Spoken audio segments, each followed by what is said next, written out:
사랑하는 성도 여러분, 오늘 우리는 부활의 신비, 그 생명의 숨결에 대해 함께 나누고자 합니다.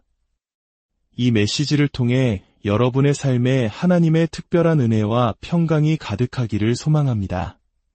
잠시 말씀을 듣기 전 이 은혜로운 이야기가 더 많은 영혼에게 닿을 수 있도록 여러분의 마음을 모아주시길 부탁드립니다.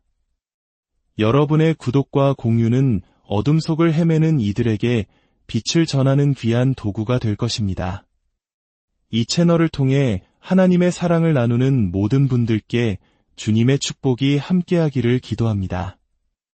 우리가 이야기할 부활은 단순히 2000년 전의 역사적 사건이 아닙니다.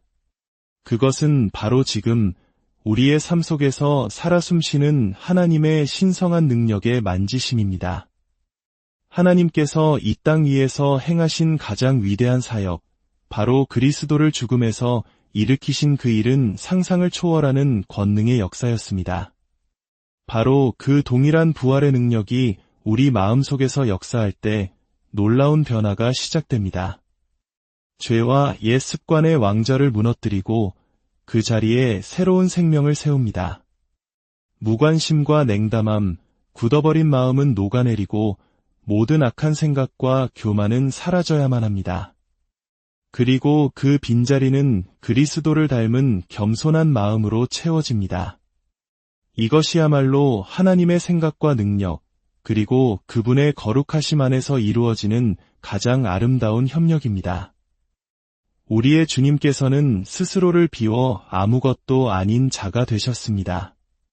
하늘의 모든 영광과 경이로움을 기꺼이 버려두고 굴욕을 감내하시며 가장 낮은 곳으로 죽음에 이르기까지 내려가셨습니다.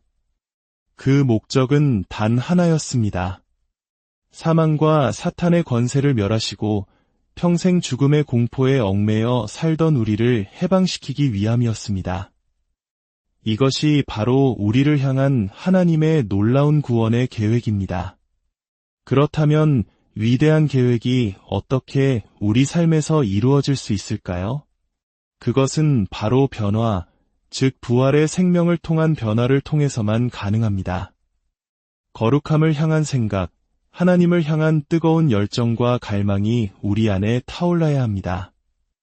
마침내 우리가 거룩함이라는 공기 속에서 숨쉬고 움직일 때까지 말입니다. 제가 거룩함, 세례, 부활, 혹은 휴거와 같은 단어들을 말할 때 이 모든 단어들이 엄청난 영적 의미를 담고 있음을 기억하십시오. 그리고 여기에 또 하나의 중요한 단어를 더하고 싶습니다. 바로 조명입니다. 빛을 비춘다는 뜻이지요. 여러분은 이 조명의 은혜를 체험하셨습니까? 조명이란 이전에는 타락하고 어두웠던 우리의 생각이 이제 그리스도의 생각으로 바뀌는 것을 의미합니다. 죄에 묶여있던 우리의 본성이 부활의 만지심을 통해 새로운 생명을 얻는 것입니다. 썩어 없어질 우리의 육신이 하나님의 생명과 맞닿아 잃어버렸던 여러분을 다시 찾고 죽었던 여러분을 그리스도의 생명의 말씀, 그 부활의 능력으로 다시 살리시는 것입니다. 영 안에서 우리가 누리게 될 이 유산은 얼마나 영광스러운지요. 혹시 구약의 야곱이 보았던 사다리를 기억하십니까? 어떤 이들은 그 사다리가 땅에서 하늘로 닿아 있었다고 말합니다.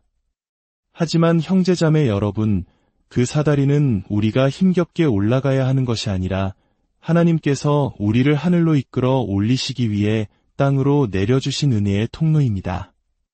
그러니 그 계단을 오르는 것을 두려워하지 마십시오.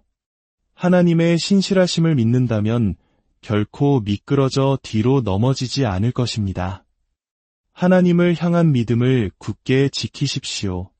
부활의 생명, 신성한 은혜가 바로 여러분을 기다리고 있습니다. 그분의 영으로 말미암아 우리는 다시 살아나 그분의 형상을 닮아갑니다. 주님께서는 죽음에서 일어나시면서 우리 또한 함께 일으켜 세우셨고 하늘의 보좌에 우리를 앉히셨습니다. 그리고 우리에게 거룩한 언어를 주시고 이제 우리의 몸이 주님의 것이며 우리가 그 몸의 각지체가 되었음을 친히 보여주십니다. 성령께서 여러분과 함께 하시는 것과 여러분 안에 계시는 것에는 큰 차이가 있습니다. 예를 들어 지금 우리는 창문 밖에서 들어오는 빛을 통해 밝음을 누리고 있습니다. 이것이 바로 성령 세례를 받지 않은 모든 신자의 영적 상태와 같습니다. 빛이 바깥에 있기 때문입니다. 하지만 만약 저 바깥에서 빛을 내는 태양 자체를 이 방 안으로 가져온다면 어떻게 될까요? 창문을 통해 들어오던 빛과는 비교할 수 없는 엄청난 빛으로 가득 차게 될 것입니다. 이전에는 우리는 밖에서 오는 계시, 즉 말씀을 통해 성령의 여러 역사를 통해 하나님을 알았습니다. 그러나 성령께서 우리 안에 들어오신 후에는 이제 계시가 우리 안에서부터 밖으로 흘러나옵니다. 내면에서부터 시작된 빛이 외부의 모든 것을 올바르게 정렬시킵니다. 오직 한 분 주님, 한 분 하나님 안에서 우리 모두는 하나입니다. 믿음이란 바로 이 거대함을 붙잡는 열정입니다. 감히 믿으려 하고 가진 것을 굳게 지켜 아무도 당신의 면류관을 빼앗지 못하게 하는 것입니다. 우리는 이 부활의 생명으로 다시 살아나고 있으며 이제 믿음으로 그것을 붙잡아야 합니다. 영원한 생명을 굳게 붙잡으십시오. 그것은 손으로 만질 수도 눈으로 볼 수도 없지만 우리 자신보다 더 실제적인 것입니다. 어느 누구도 여러분에게서 그것을 빼앗지 못하게 하십시오. 그것은 면류관이며 거룩하신 분 안에서의 우리의 지위입니다. 하나님께서 친히 여러분을 그분과의 온전한 연합의 자리로 이끄시는 것입니다. 오직 그분만이 하실 수 있고 또 반드시 그렇게 하십니다. 우리의 위치를 보여주는 다음 구절은 참으로 아름답습니다. 하나님도 한 분이시니 곧 만유의 아버지시라.